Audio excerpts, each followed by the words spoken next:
Ave María Purísima, buenas tardes, queridos hermanos. Continuamos hoy esta catequesis que hemos iniciado el lunes sobre cómo la Divina Misericordia prepara al mundo para la venida de nuestro Señor. Hemos ido desarrollando el significado más profundo e incluso hipotético de todo lo que está contenido en los numerales de Santa Faustina, donde Jesús le dice que por medio de ella prepara al mundo para su segunda venida. Hemos analizado ya incluso los numerales donde habla de esta iluminación de nuestro interior, al modo como lo hizo con Santa Faustina, que podría ser una gracia dada a la humanidad, no solamente en el momento de la muerte, sino en un momento determinado. Hemos citado el numeral 1570 y otros numerales que hablan de esto. Hemos comenzado desde ayer a ver los caracteres del catecismo de la Iglesia Católica que hablan sobre aquellas cosas que enseña la Iglesia, la Sagrada Escritura, la tradición apostólica, los santos y 2000 años de fe, de aquello que sucederá antes de la venida de nuestro Señor. Entonces, en todos esos caracteres descritos en el catecismo de la Iglesia Católica, la Divina Misericordia tendrá algo para hacer, ¿no? Algo para socorrer, un modo con el cual nos ayudará y nos enseñará a transitar esos tiempos, sea con nosotros, sea la generación siguiente o la siguiente. No interesa tanto eso, sino cómo la Divina Misericordia, de hecho, viene a prepararnos para ese tiempo. ¿Y cuáles son los caracteres primer lugar, del catecismo? Ayer hemos empezado a hablar de la gran prueba, la gran tribulación, como dice la Sagrada Escritura, que será una prueba definitiva y en definitiva la pasión de la Iglesia, donde la Iglesia esposa de Cristo, sigue los pasos de su esposo. El cuerpo místico de la Iglesia sigue los pasos de lo que le sucedió a la cabeza del cuerpo de la Iglesia, que es nuestro Señor y su dolorosa pasión, muerte y resurrección. Esos pasos, esa Pascua de Cristo, es la Pascua de la cabeza de la Iglesia y le falta el cuerpo culminar. Es la Pascua del esposo y falta la Pascua de la esposa.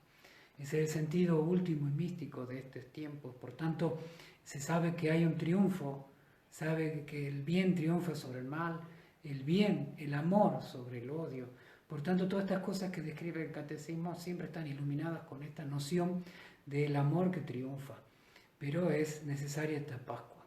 Y esta Pascua la describe el catecismo en los artículos 675 al 677, ustedes lo pueden leer. Ahí, a partir de ese artículo, se describe la última prueba de la Iglesia.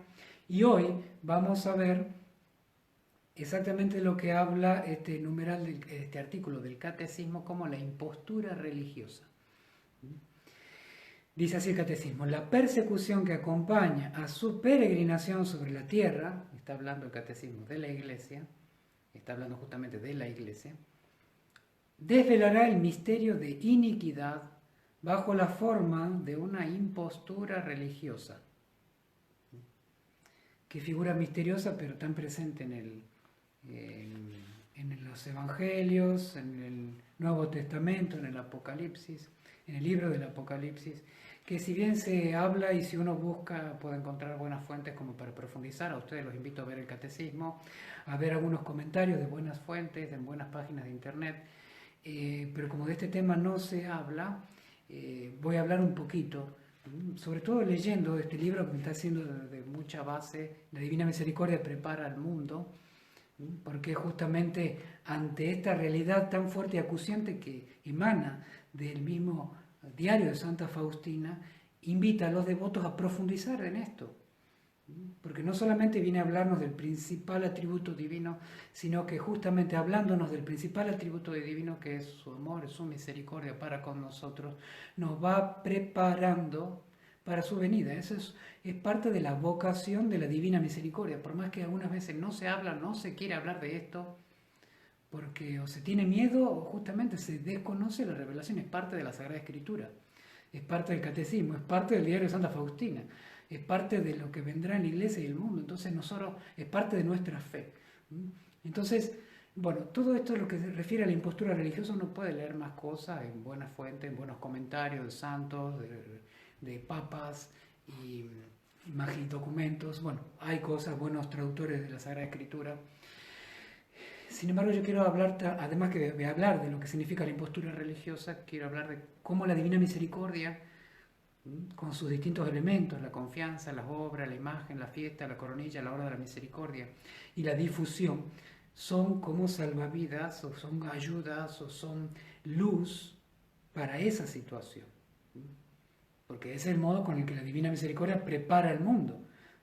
Si va a pasar, o está pasando, pasará o ha comenzado una impostura religiosa, la Divina Misericordia nos va a ayudar. Es nuestro auxilio divino en medio de este mal.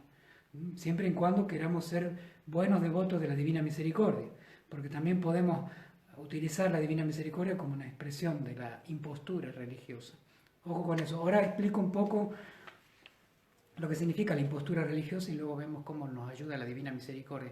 Sé que estas catequesis por ahí se están haciendo desde ayer un poquito más largas, pero de este tema hay que hablarlo y en esta semana lo voy a hablar y ustedes lo pueden profundizar en base al libro que les he mostrado, al catecismo y a otras fuentes. La impostura religiosa significa una falsa religión, significa una falsa religión o religiosidad, una falsa relación del hombre con la divinidad. Toda manifestación de fe sería vaciada de sobrenaturalidad y dedicada a servir a los poderes y necesidades de este mundo. Una impostura que en los católicos significa claudicar ante la tentación demoníaca de convertir las piedras en pan, haciendo que la misión de la Iglesia no sea la de unirnos a Dios, sino satisfacer principalmente las necesidades naturales del hombre. Toda semilla de verdad trascendente presente en los hombres y religiones sería negada para someterlos al imperio de una cosmovisión natural y relativista, cuyo único dogma inapelable para todas las religiones es la felicidad del hombre solo en este mundo. Pasamos de la consideración de la felicidad eterna, que ilumina y nos hace felices en esta vida, pero en perspectiva, en preparación a la eterna, a una felicidad de este mundo. Ser felices según este mundo. Solucionar las cosas de este mundo. Y eso lo vamos a ver mañana, porque el catecismo habla de una aparente solución de los problemas del hombre. Lo veremos mañana. Se trata de una falsa religión, una religión invertida, como lo fueron en la historia la Revolución Francesa, el marxismo.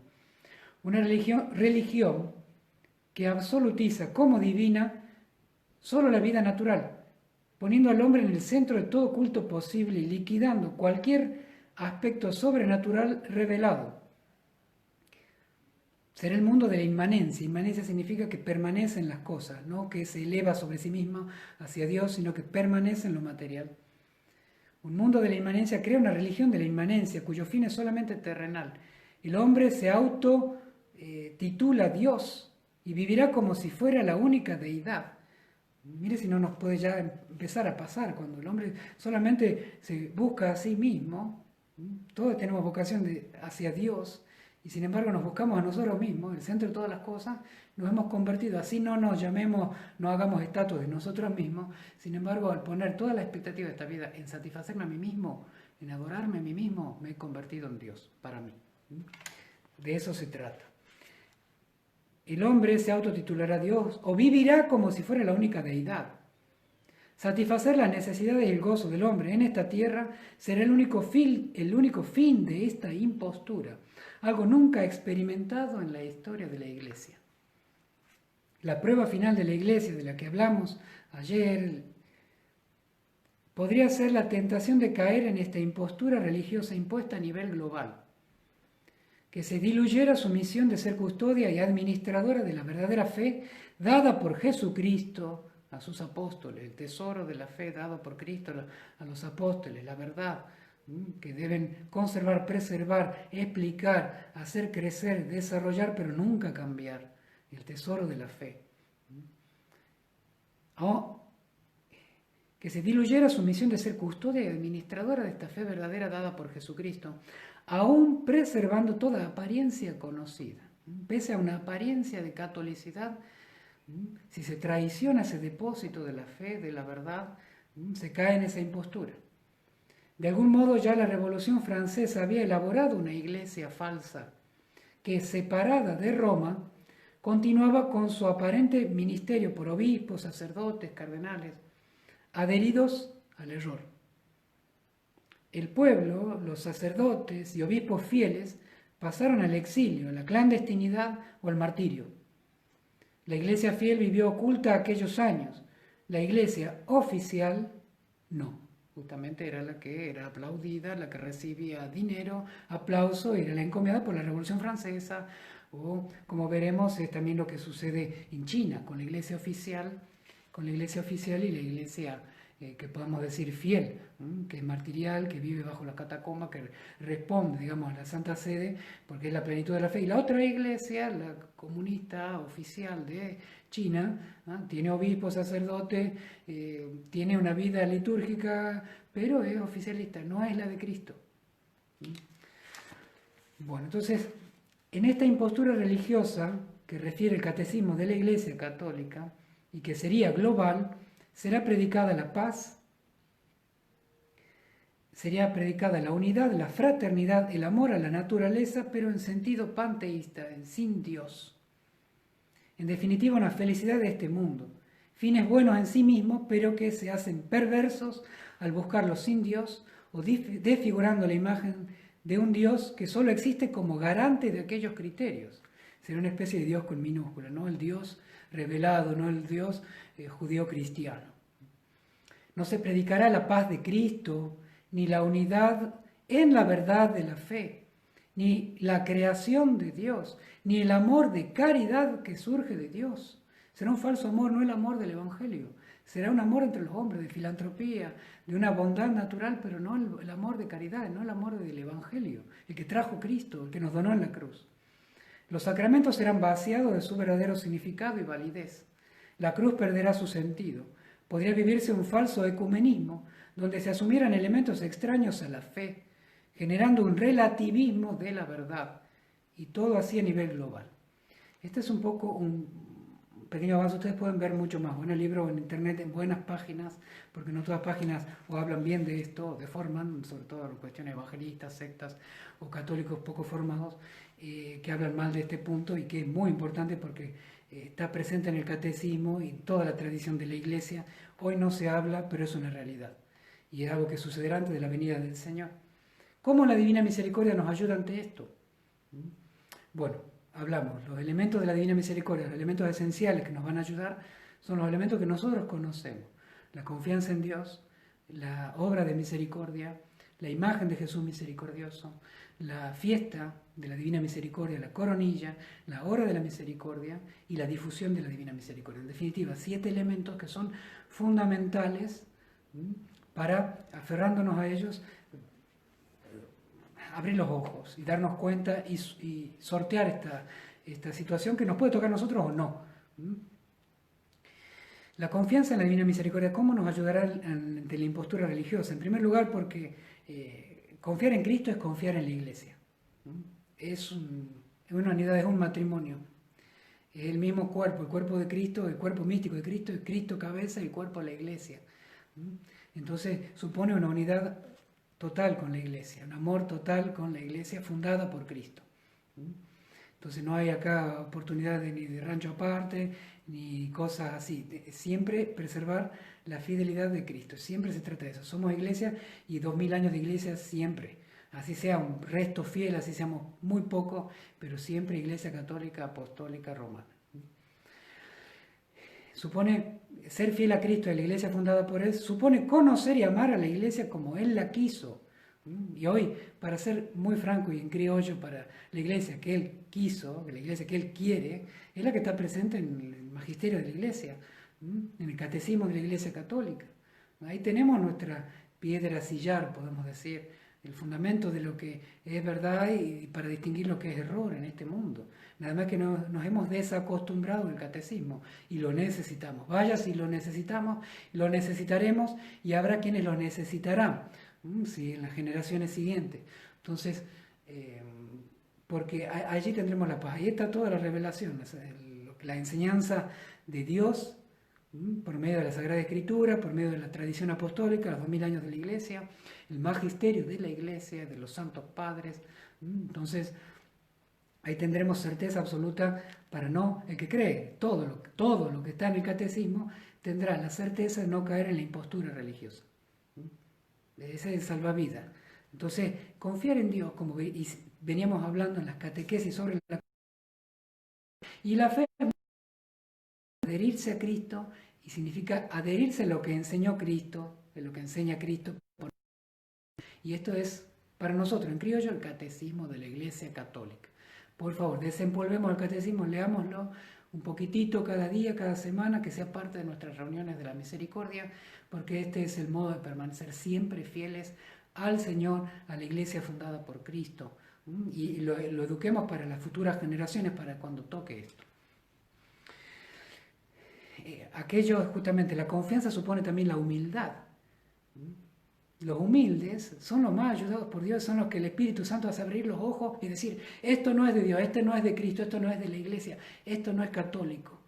Por más que tenga apariencia, esto no es católico. Y uno se dará cuenta y sabrán entonces qué cosas son de los hombres, qué cosas son de Dios. Muchas veces los hombres nos movemos por política, o por presión, o por mayoría, porque todos lo hacen, o porque esto se hace ahora, por moda, esto era de antes, ahora se hace esto, un supuesto espíritu de las cosas católicas y no aquellas cosas enseñadas por 2000 años, porque la verdad no tiene que ver con la antigüedad o con la novedad, la verdad tiene que ver con Cristo, con la revelación, con Dios, que es eterno, que es siempre. Entonces, ojo con las cuestiones que porque son nuevas, porque son por cómo se hace, porque lo hace la mayoría. Como nos enseña la Iglesia, ese es nuestro camino y el único camino, porque el de siempre es el del Espíritu Santo.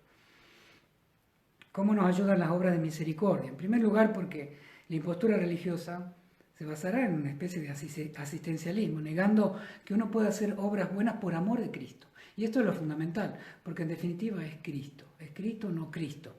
La verdadera religión católica es donde está Cristo, y la impostura religiosa donde no está Cristo. Entonces, las obras de misericordia son aquellas obras buenas hechas por amor a Cristo. Las otras obras buenas hechas por egoísmo, hechas por conveniencia, porque todos lo hacen, pasan a ser una obra buena de este mundo. Yo no puedo decir que sea mala o buena, es buena de este mundo, pero el Señor nos llama a obras buenas del mundo eterno, que es las obras buenas hechas por amor a Cristo. Esas son nuestras buenas obras, estas son las obras de misericordia. Y eso, cuando uno se acostumbra a hacer obras de misericordia, sabrá cuáles no son las obras de misericordia, para no caer en un asistencialismo, en una especie de puro acción o activismo, y pensar que eso es agradable a Dios, ¿no? En ese sentido nos ayudan mucho las obras de misericordia a poner nuestra vista en la salvación eterna del prójimo. A veces uno dice la cuestión material, ¿sí? Madre Teresa de Calcuta es la que más se comprometió con los pobres. Sin embargo, ella sabía que su compromiso era con la salvación eterna de los pobres y para eso le llevaba comida. Era misionera de la caridad, le llevaba el amor de Cristo, el amor de Dios.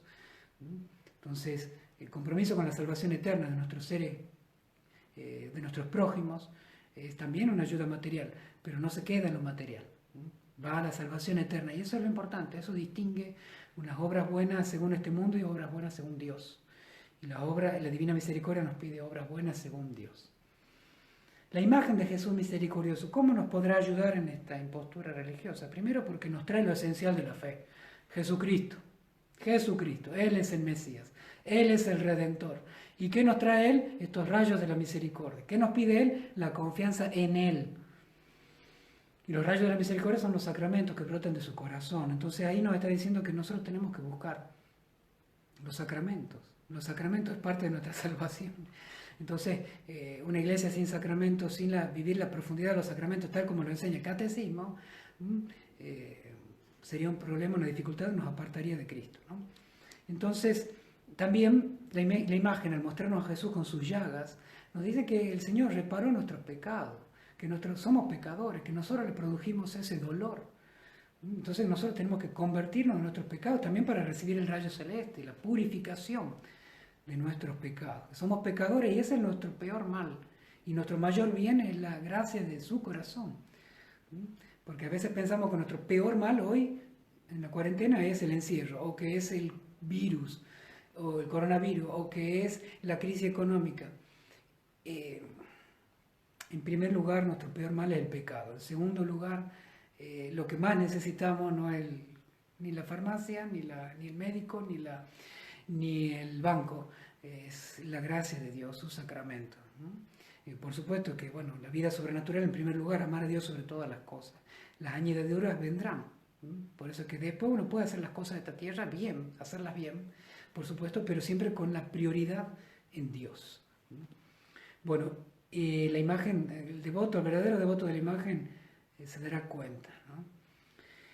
La fiesta de la misericordia, miren, en este tiempo que hemos vivido la fiesta en medio de una cuarentena, hemos visto cómo se han cerrado las fuentes de la misericordia en muchos lugares, dramáticamente. Y la fiesta de la misericordia nos dicen que lo que más necesitamos es el perdón total de nuestras culpas y nuestras penas, porque somos pecadores. Esa gracia de ese día de la fiesta. Bueno, entonces ese es nuestro mayor don, mayor bien que Dios nos ha dado, nos está dando en estos tiempos. El perdón total de las culpas y de las penas. Entonces la fiesta nos ayudará a saber que tenemos que buscar esa gracia.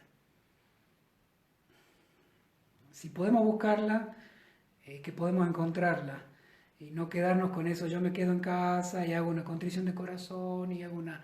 Bueno, eso será para aquellas personas que realmente están imposibilitados. Pero así como hemos podido ir a la farmacia, al médico, al banco, aún en coronavirus, cuanto más por lo esencial que es Dios y este perdón total, ¿no? Entonces la fiesta nos ayudará a saber que lo más importante en nuestra vida es recibir este rayo blanco, este rayo celeste de la misericordia de Dios, ¿no? Bueno, eleva la mirada de esta tierra y no nos quedan en que lo esencial será la tarjeta, el de débito, el crédito. La coronilla, ¿cómo nos ayudará? En primer lugar, porque nos enseña que tenemos que ofrendar algo al Padre, a Dios Padre. Tenemos que ponernos en comunicación con el Padre, Padre eterno, Padre, un Padre eterno. Tenemos un Padre eterno, no un Padre de este mundo que nos da cosas materiales, sino un Padre eterno que nos salva el alma y también nos ayuda en esta vida, por supuesto. Y que lo mejor que podemos ofrendar es el cuerpo, sangre, alma y divinidad de Cristo. Esa es nuestra vida, Padre eterno, esa vinculación, esa religión, esa religación, que es lo que significa la palabra religión, con el Padre eterno. Y no una religación con estas cosas de esta tierra. Ojo, porque la impostura religiosa, ¿no?, en la Iglesia Católica o en las demás religiones, será algo que nos busca establecer y solamente una felicidad en esta tierra. Y no te salgas de esta. Tus bienes son de acá. En cambio, la coronilla nos tira un trampolín para la eternidad. La hora de la misericordia. Bueno, junto al Mesías, al verdadero Mesías, el Redentor, se llega por la cruz. Mientras que la impostura religiosa propondrá una felicidad de este mundo sin cruz. Sin cruz. Ya de hecho lo vemos cuántas otras religiones a lo largo de estas décadas han ido eliminando el signo de la cruz, porque al hombre moderno no le cuadra la cruz, ¿no? Salvación de las almas. Mientras que la impostura religiosa tendrá un relativismo. No le interesará la salvación de las almas, sino una salvación en esta tierra. Que tengamos satisfechos los bienes básicos. Y eso sería un centro. El centro pastoral sería satisfacción de bienes materiales, ¿no? Y olvidarse un poco de Dios y la gracia. Queridos hermanos, una alegría compartir con todos ustedes esta catequesis. Que el Señor los bendiga a ustedes y a toda su familia. Hasta mañana, si Dios quiere. Jesús, en vos confío.